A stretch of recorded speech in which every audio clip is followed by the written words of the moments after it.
Today we're going to be hanging some ribs out on the Oklahoma Joe Bronco drum smoker. The cool thing about hanging ribs vertically is that as they break down, as those juices start to come off of the ribs, the juices fall down into the coals and it becomes a vapor that comes back up in the smoke, and it just gives the barbecue a little bit something extra in the flavor that you don't get otherwise. So this is an awesome way to cook ribs. We already have these pretty much prepped. They're all trimmed up. I left a little bit of this extra meat on the end here because that's gonna be hanging down by the fire. If this portion gets a little bit overdone, I'm not too worried about that because we're gonna be cutting this off when we go to serve these ribs. We gave them a rinse just to get any of the bone fragments off of there. Next step we're gonna do is add just a little bit of regular French's yellow mustard, and a very little amount. I put one strip down the middle of each. I see people slathering their ribs with this and it's totally unneeded. This isn't really for flavor as much as it is for a binder. So you can see if you just have that one strip, it really gives enough of the binding agent to put the rub on and to get the rub to stick to the ribs. So as you can see, I have them bone side up right now. This is the back of the rib. So we're gonna be doing 3 different flavor profiles today. The first one is this cherry habanero from Our Butts Are Smoking. I'm just gonna go ahead and add it on here. Just a nice little coat. And I'm gonna be pairing this up with some Kosmos Q cherry habanero barbecue sauce at the end. So we have that complete flavor profile continuing throughout. Okay, that's good there. The second profile, we're gonna be using this Chupacabra Ribnoxious Rub, and that is going to be paired up with Elk Creek, the country barbecue sauce. And the third and final profile that we have is the Meat Church Gospel Rub, as well as the Honey Hog BBQ. And that's gonna be paired up with a Sweet Baby Ray's honey chipotle to stick with that honey theme. So I'm just gonna be putting a lighter layer of the Holy Gospel on here. And then I'm gonna add a pretty liberal layer of this Honey Hog because it adds a really nice sweetness. And it's great for ribs, great for pork butt, any pork. We put this on pork chops, it's absolutely awesome.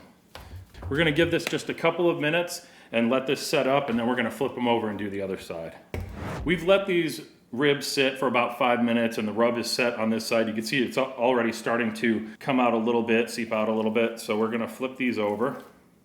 And you can see these are some really nice fat ribs. So same process as the other side.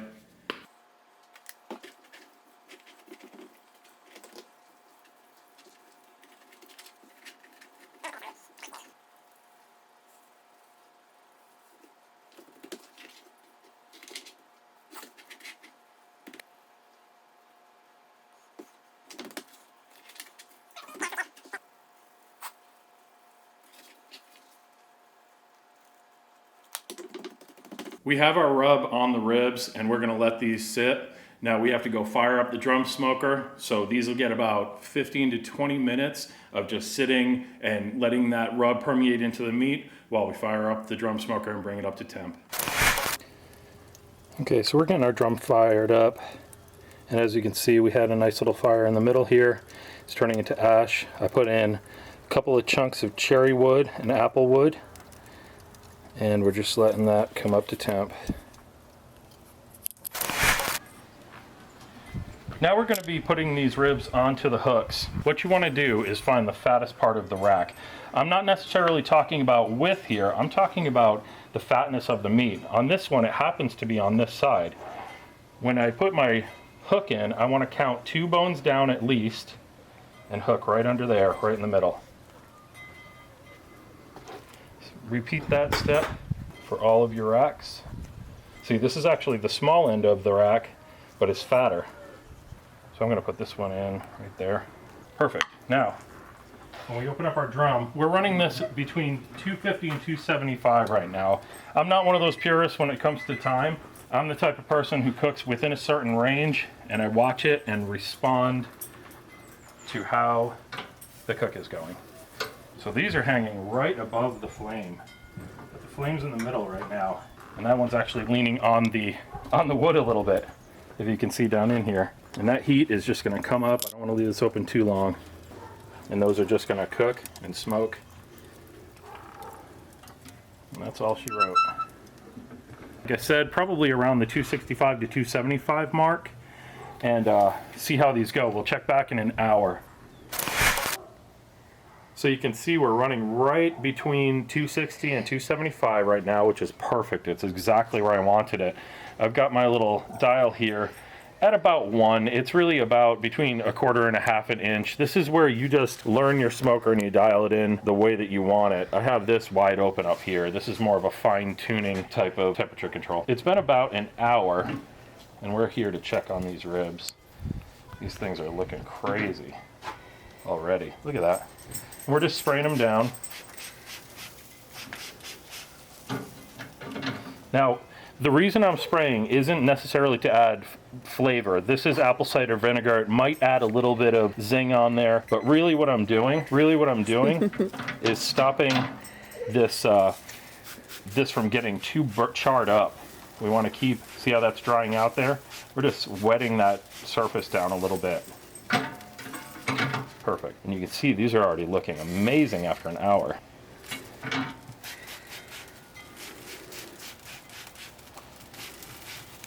These are looking awesome. I can't even explain to you the smell that we have coming off of here right now. I'm gonna close it down. We don't want that fire getting too out of control. And we're just gonna leave it set where it was and give it another hour. We'll come back out and check on it.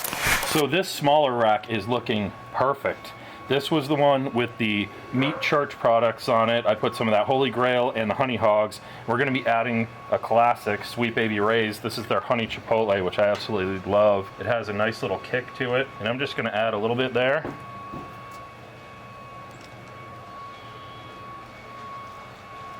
And glaze it down.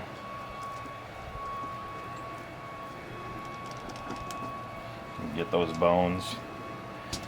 And you can see the reason that I'm doing this is we have really good bend in these. The bones are pulling away. We have some disintegration on the backside. So before these get too done, we're saucing them up and we're gonna get these finished. The other two racks have maybe 30 more minutes to go before we sauce them up, but I didn't want these to go too far. So now that these are nice and sauced up, I'm putting these back on and I'm gonna hang them just to tighten this sauce up a little bit. I don't want it to burn, I just want it to tighten up a little, and then this rack will be done.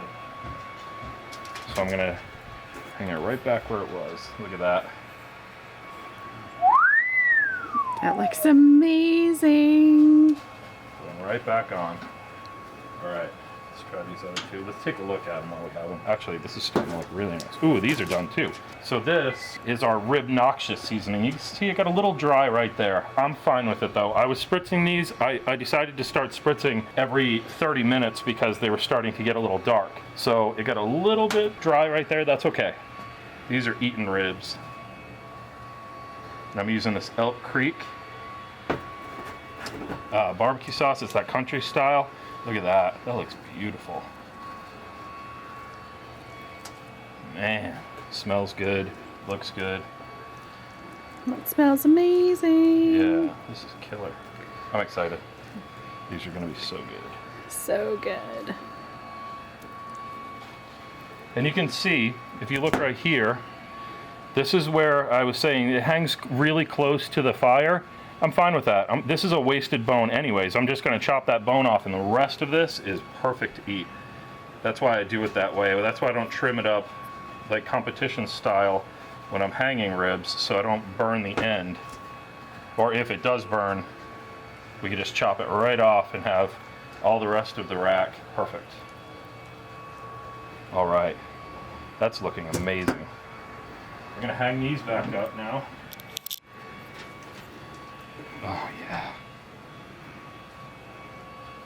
And let's just take one more look at this one because I'm not so sure this is ready yet. Okay, here's an example of a rack that's not ready. See how it's not bending at a 90-degree angle. It's giving me some toughness. There's not a lot of drawback on the bones. A little bit here, a little bit here. It's looking perfect. This is exactly what you want to see. No dryness. It's nice and tacky still. Oh, these are going to be so good. But I'm going to let them go for a little bit longer because these are not ready to sauce up yet. Okay, I'm going to put them right right there in front. All right, so the last set we're going to sauce up after about maybe 30 minutes. I'm gonna come back in 20 minutes and get the ones that we did sauce off of the grill. Okay, let's get a look at these. Our sauced ribs should be ready to come off. There's one rack. These are looking amazing. Let's take a look at this third rack and see how much progress we made in the last half hour. Oh yeah, look at that. Now we're talking. Getting a little bit of break in there. We're getting some really good pullback. These are ready to sauce.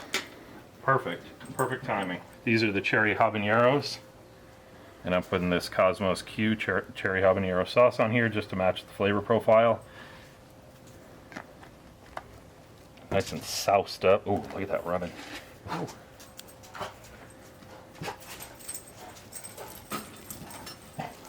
The dogs are going a little crazy. We're gonna put these back on for about 20 minutes. Perfect.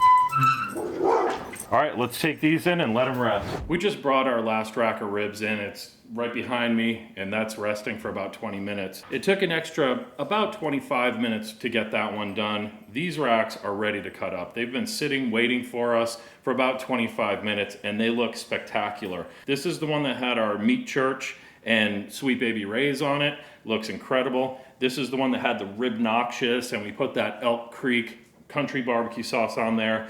First thing I'm gonna do is cut off these end bones. These are just some pitmaster bones here. And you can see why I do that, just to get those crispy little bits off of there. But the rest of them, let's start cutting into these and taking a look. Oh man, they look so good.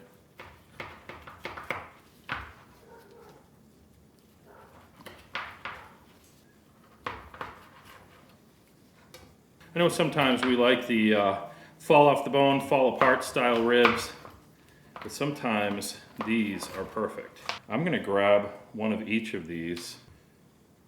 Nice and juicy. Smoke ring, that's awesome. Oh, looks so good. Look at that juice coming out of there. Looks delicious. Let me slice this one up.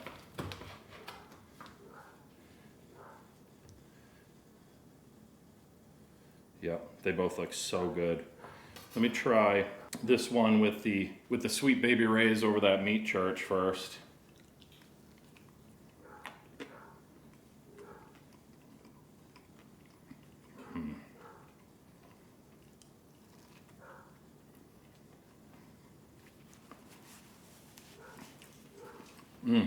Look at that. Comes right away from the bone. It's got that perfect bite. The taste is amazing. It's got a little bit of the spice on there from that honey chipotle, but it's not overpowering at all. It's actually really beautiful. It's somewhere in between sweet and spicy as a rib. The flavor is amazing. Let's try this other one now with the Elk Creek and the Ribnoxious.